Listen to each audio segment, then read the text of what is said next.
नमस्कार, म पदम दले व्यास 10 राष्ट्रिय स्वतन्त्र पार्टीका सभापति र मिति 2081 चैत 25 गतेबाट व्यास 10 दुम्सी खेल मैदानमा जारी प्रथम राष्ट्रसभा व्यास नगर कप खुल्ला 7SI फुटबल प्रतियोगिता रहेको हुँदा सम्पूर्ण खेलाडी तथा क्लबहरूलाई सहभागिता जनाई प्रतियोगिताको शोभा बढाइदिनु हुन विनम्र अनुरोध गर्दछु।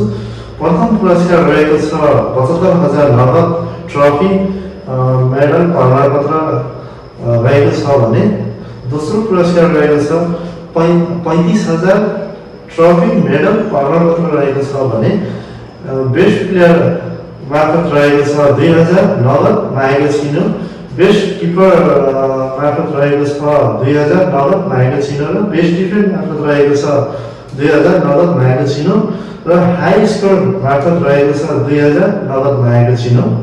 गरेको नयाँ वर्ष 2082 को पावन अवसरमा देश तथा विदेशमा छरेर रहनुभएका सम्पूर्ण नेपाली दाजुभाइ तथा दिदीबहिनीहरूमा शुभकामना व्यक्त गर्न चाहन्छु। धन्यवाद।